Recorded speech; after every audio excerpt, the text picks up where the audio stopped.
কিন্তু স্বর্গে একটা অসুবিধা আছে, সেই অসুবিধাটার জন্য আপনারাই বিচার করবেন যে আপনারা স্বর্গে যাবেন কিনা। স্বর্গে, সঞ্জয়বাবু, স্বর্গে একটা অসুবিধা আছে, সেটা হচ্ছে কি, যে যেই পরিমাণ আপনার ক্ষুধা লাগবে স্বর্গের দেবতারা এই পরিমাণ আপনাকে খেতে দেবে না। ওখানে সুন্দর সুন্দর পাকা ফল আছে, কিন্তু গাছের ডাল থেকে ছুটে আপনি খেতে পারবেন না। ক্ষুধার ঠেলায় আপনি জল খেতে যাবেন, ওই সরোবরে নদীতে যে স্রোতস্বিনী ধারা আছে, ওই জল আপনি হাতে উঠে খেতে পারবেন না। তো ওখানে যারা স্থায়ী দেবতা আছে, ওরা যা খাইতে দেবে আপনার তাই খেতে হবে। ফলে স্বর্গেও শান্তি নেই। আমার এখানে অনেকগুলো গ্রন্থ আছে, এই গ্রন্থের একটা গ্রন্থে লেখা আছে যে স্বর্গেও শান্তি নেই, স্বর্গেও শান্তি পাবেন না। ওখানে 18 বছরের যুবক হবেন, জন্মাবেন, রোগগ্রস্ত হবেন, তারপর অবশেষে 10,000 যেদিন পূর্ণ হবে তখন আপনার এই গলের মালাটা শুকিয়ে যাবে, গলের মালাটা আপনার গলা থেকে ছিঁড়ে যাবে। সঞ্জয় বাবু, দীপক বাবু, 10,000 বছর পূর্ণ হলে আবার স্বর্গেতে মারা পড়বেন। ওখানে 3 দশা, তার মানে যৌবন প্রাপ্ত হবেন, রোগগ্রস্ত হবেন, 10,000 বছর পূর্ণ হলে মরে যাবেন। এবার কয়বার মরলেন? টেকেরাটে মরবেন, দিগনগরে মরবেন, নরকীকে শাস্তি ভোগ করবেন, স্বর্গে গিয়ে যত হাজার পুণ্য সঞ্চয় আছে বছর থাকবার স্বর্গ সুখ, তত হাজার থেকে স্বর্গেতেও মরবেন। এবার মরবার পরে কি করবেন? যেই রাস্তা দিয়ে স্বর্গে গিয়েছিলেন ওই রাস্তা দিয়ে আবার এই জগতে নামতে হবে। এই বর্ণনাগুলো, নামার বর্ণনাগুলো জন্মান্তরের বর্ণনা ভগবদ্গীতার 1 থেকে 6 অধ্যায়, পদ্মপুরাণের উত্তরখণ্ডে বিভিন্ন পুরাণাদিতে রয়েছে। এরপর আপনারা কিভাবে এই জগতে আসবেন, ওই 5টি বস্তু নিয়ে, মন, আপনার মন আছে, সঞ্জয় বাবুর মন আছে, মন, বুদ্ধি, অহংকার, জীবাত্মা, পরমাত্মা, এই 5টি নিয়ে আবার সূক্ষ্ম দেহে এই পৃথিবীতে আসবেন। বায়ুতে ভেসে বেড়াবেন, বৃষ্টির তোড়ে, ঝড়ের হাওয়ায় নিচে নেমে আসবেন। যদি আপনি ঘাস হয়ে জন্মান, এই ঘাস যদি ছাগল গরু খেয়ে নেয়, সেই জন্মে আপনি ছাগল গরুর পিতামাতা, আপনার ছাগল পিতামাতা গরু পিতামাতা হবে, আপনি তাদের বীর্যে রূপান্তরিত হয়ে তাদের সন্তান রূপে জন্মগ্রহণ করবেন। আপনার জীবাত্মা পরমাত্মা রূপী যেকে আশ্রয় করে আপনি আছেন, সেটা যদি নদীতে পড়ে, আর নদীতে পড়ে যদি কুমিরের পেটে ঢুকে পড়েন, সেই জন্মে আপনার পিতামাতা কুমির হয়ে জন্মান, কুমির, আপনি তাদের সন্তান। আপনি মাছের পেটে ঢুকেছেন, সেই জন্মে আপনার মাছ হয়ে জন্মাতে হবে। আপনি গাছ হয়ে জন্মিয়েছেন, ভূপৃষ্ঠে পতিত হয়ে, প্রয়োজনে মানুষের আপনার গড়া কেটে টুকরা টুকরা করে আগুনে দাহ করবে, মানুষ ডাল কেটে নিয়ে যাবে, আপনি কিচ্ছু বলতে পারবেন না বাবা, বড় অসহায় হয়ে যাবেন। আপনি পুকুরের মাছ হয়েছেন, জীবন্ত আপনার কই মাছ হয়ে জন্মিয়েছেন, আইস ছোলানো হবে, ছটফট ছটফট করবেন। যেই মা আপনাকে আপনার দেহের আইস ছোলাবেন, তাকে আপনি মিনতি করে বলতে পারবেন না, মাগো দয়া করে ধারালো বটিটা আমার গলায় লাগিয়ে দিও না, বড় অসহায় হয়ে যাব মা। জান্নাতিন তাজরি মিন তাহতিহাল আনহার, আল্লাহ বলবেন এত চমৎকার সুন্দর জান্নাত তোমাদের জন্য তৈরি করে রেখেছি, যেই জান্নাতের নিচ দিয়ে প্রবাহিত হবে স্রোতস্বিনী ঝর্ণা ধারা, ঝর্ণা প্রবাহিত হবে নিচ দিয়ে। আইনান তুসাম্মা ফিহা সালসাবিলা, বিশেষ একটা ঝর্ণা ফোয়ারা থাকবে, এটার নাম হচ্ছে সালসাবিল। সেটার নাম কি? চিল্লায় বলেন, সেটার নাম কি? এভাবে জান্নাতীরা ডানে বায়ে সামনে পেছনে জান্নাতের নাজ নেয়ামত দেখতে থাকবে। নাজ নেয়ামত দেখা শেষে এবার খাবারের পালা। কিসের পালা? ফুড এন্ড রিফ্রেশমেন্ট জান্নাতীদেরকে দেয়া হবে, খাবার দাবার। সর্বপ্রথম জান্নাতীদেরকে কি খাওয়ানো হবে জানেন? বুখারীর বর্ণনা, আউয়ালু মা ইয়াকুলু বিহি আহলুল জান্নাহ ফাজিয়াদাতু কাবিদিল হুত, the first meal and snacks will be served for the Jannah holder is fish liver fry, মাছের ভুনা কলিজা। সুবহানাল্লাহ, বাড়িতে কে করেন? মাছের ভুনা কলিজা খাবেন? যে ভুনা কলিজার কথা শুনে অনেকে জিহ্বায় পানি চলে আসছে। ফিশ লিভার ফ্রাই ফাজিয়াদাতু কাবিদিল হুত, প্রথম জান্নাতে এটা দেয়া হবে। মাছের ভুনা কলিজা পেয়ে জান্নাতীরা কোপায় ফেলবে, কোপাইয়া কোপা শামসু বানায় দিবে। খাইতে খাইতে শেষ, ফেরেশতারা বলবে এত খাইয়েন না, সামনে আরো আছে। সুবহানাল্লাহ কইবেন না? ওয়া লাহামি তাইরিম মিম্মা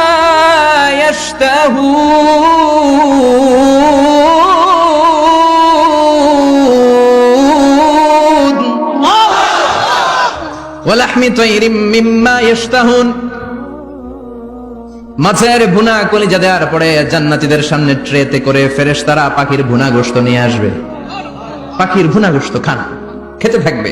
উকুলুহা দাইম, 24 আওয়ার সার্ভিস।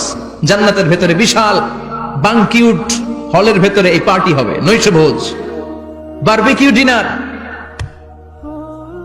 বড় বড় পার্টি হবে, খাওয়া দাওয়া শুরু হবে। এবার কলিজা ধুইয়া জান্নাতীরা কোপানো শুরু করবে পাখির ভুনাগোশত, সুবহানাল্লাহ পড়ে। একটার চেয়ে আরেকটা সুস্বাদু।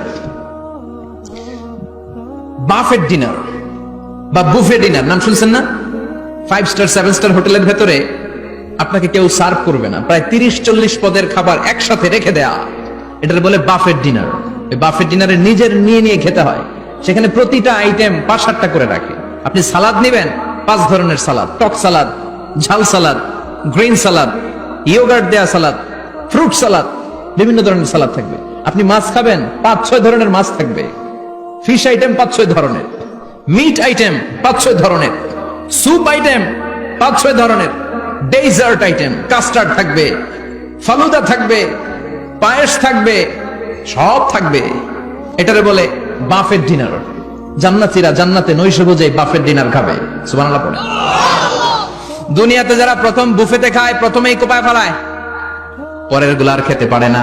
কারণ 30-40 পদের দেখে প্রথমেই মুরগি গরু এমন খাওয়া খায়, গলা পর্যন্ত খায়, পরে যায় দেখে কবুতরের স্যুপ, খাইতে পারে না।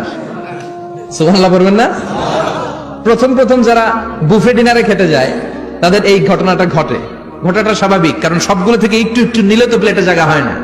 তো নিতে নিতে আর খেতে খেতে এমন পরিমাণে খায়, সামনে আরো মজাদার আইটেম আছে, ওগুলো আর খাওয়া যায় না। জান্নাতীরা খেতে থাকবে উকুলুহা দাইম, 24 আওয়ার সার্ভিস। এমন কোন সময় নাই যেই সময় খাওয়া পাওয়া যাবে না। যখনই বলবে তখনই খাবার দিবে কে? ওয়াফাকিহাতিন কাসীরা লা মাকতুআতিন ওয়ালা মামনুআ। অঢেল ফল থাকবে, কেউ নিষেধ করবে না, নষ্ট হবে না। সুবহানাল্লাহ। কুল্লামা রুজিকু মিনহা মিন সামারাতির রিজকা ক্বালু হাযাল্লাযী, এই খাবারটা ইতিপূর্বে আমরা খেয়েছি, কুতুবিহি মুতাশাবিহা। ও আল্লাহ, এই খাবার তো আগে খেয়েছি, আবার নতুন করে দিলেন কেন? জান্নাতীরা জান্নাতে যখন ফলমূল খাবে, ফলমূলগুলো যখন তাদের কমন পড়ে যাবে, তারা বলবে আল্লাহ এই কমন ফল দিলেন কেন? জান্নাতীদেরকে কমলা দিলে জান্নাতীরা বলবে কমলা দিছেন কেন? কমলা তো দুনিয়ায় খাইছি, খাইছেন না? কলা দিবে, তো কলা দিছেন কেন? কলা তো দুনিয়ায় খেয়েছি। আল্লাহ বলবেন এই কলা দুনিয়ার কলার মতো না, এই কমলা দুনিয়ার কমলার মতো না। দুনিয়ার কমলার ছোলা ফেলে দিতে হয়, দুনিয়ার কলার ছোলা ফেলে দিতে হয়, বিচি ফেলে দিতে হয়, পাতা ফেলে দিতে হয়। জান্নাতের ছোলা ফালা লাগবে না, ছোলা খাও, ছোলা আরো মজা। বিচি খাও, বিচি ফলের চাইতে বেশি সুস্বাদু। আল্লাহু আকবার। এই খাবারগুলো জান্নাতে তৈরি করে রেখেছে কে? এই নাজ নেয়ামত জান্নাতীরা ইচ্ছে মতো ভোগ করতে শুরু করবে। খাবারের পর্ব শেষ, এবার ড্রিঙ্কস এন্ড বেভারেজ, পানীয়। ড্রিঙ্কস এর দরকার আছে না নাই? জান্নাতে যত খাবার আপনারা খাবেন, যত পানীয় খাবেন, এগুলোরে পবিত্র করে তৈরি করেছে কে? ওয়াসাকাহুম রাব্বুহুম শারাবান তাহুরা। সব ড্রিঙ্কস গুলো হবে পবিত্র। দুনিয়ার বুকে আমাদের জন্য মদ খাওয়া হারাম করেছে কে? আল্লাহ। জান্নাতে ওই মদ খাওয়াকে বৈধ করে দিবে কে? আল্লাহ। 4 ধরনের শরাবের ঝর্ণা থাকবে, অঢেল ঝর্ণা, লিমিটেড নয়, আনলিমিটেড। যার যত মনে চায় শুধু খাবেন আর খাবেন। সুবহানাল্লাহ। মাসালুল জান্নাতিল্লাতী ওয়াইদাল মুত্তাকুনা ফিহা আনহারুম মিন মাইন গায়রি আসিন ওয়া আনহারুম মিন লাবানিন লাম ইয়াতাগায়্যার তা'আমুহু ওয়া আনহারুম মিন খামরিন লাযযাতিন লিশ-শারিবিন ওয়া আনহারুম মিন আসালিন মুসাফফা। সুবহানাল্লাহ। 4 ধরনের পানির ঝর্ণা। কয় ধরনের? 4 ধরনের শরাব থাকবে আপনাদের জন্য। নাম্বার 1 মিনারেল ওয়াটার, বিশুদ্ধ পানি। নাম্বার 2 দুধের ঝর্ণা। সুবহানাল্লাহ কইবেন না? নাম্বার 3 মধুর ঝর্ণা। নাম্বার 4 মদের ঝর্ণা। ইসকানা বির রাহিকিম মাখতুম খিতামুহু মিস্ক, মিস্কের ফ্লেভার দেয়া, জঞ্জাবিলের আদার ফ্লেভার দেয়া, মিজাজুহা কাফুরা, কর্পূরের ফ্লেভার দেয়া, তাসনিমের ফ্লেভার দেয়া, সিল্ড নেক্টার, জান্নাতের সুন্দর সুন্দর ফুলের নির্যাস থেকে রস নিয়ে এই মধুগুলোকে জান্নাতীদের জন্য তৈরি করবে কে? আল্লাহ বলবেন ড্রিঙ্কস খাওয়ার সময় কোনো নিয়ম নাই যে এতটুকু খেতে পারবা অতটুকু পারবা না, 2 গ্লাস পাবা 3 গ্লাস পাবা না, এমন নিয়ম নাই। 4টা বিশাল বিশাল ঝর্ণা আমি দিয়ে দিলাম, পানির ঝর্ণা। দুধের ঝর্ণা, মধুর ঝর্ণা, মদের ঝর্ণা, যত মনে চায় পান করো। সুবহানাল্লাহ।